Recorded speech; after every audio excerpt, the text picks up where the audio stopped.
আমার রব, আপনার উদ্দেশ্যে গুনাহগার বান্দার লিখা এক চিঠি।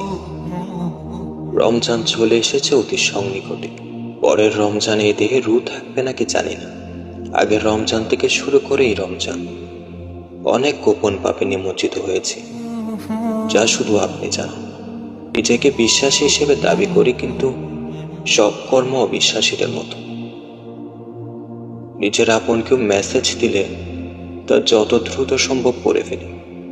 আর আপনার দেওয়া 1400 বছর আগের মেসেজ ফার্নিচারের কোণে ধুলোমলিন হয়ে পড়ে আছে।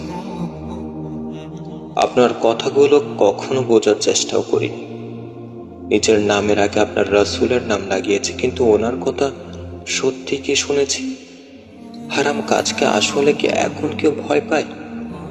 তাহলে হারাম অনুষ্ঠানে এত মানুষ কিভাবে যায়? দুনিয়ার আনন্দ উপভোগ করতে গিয়ে তারা যে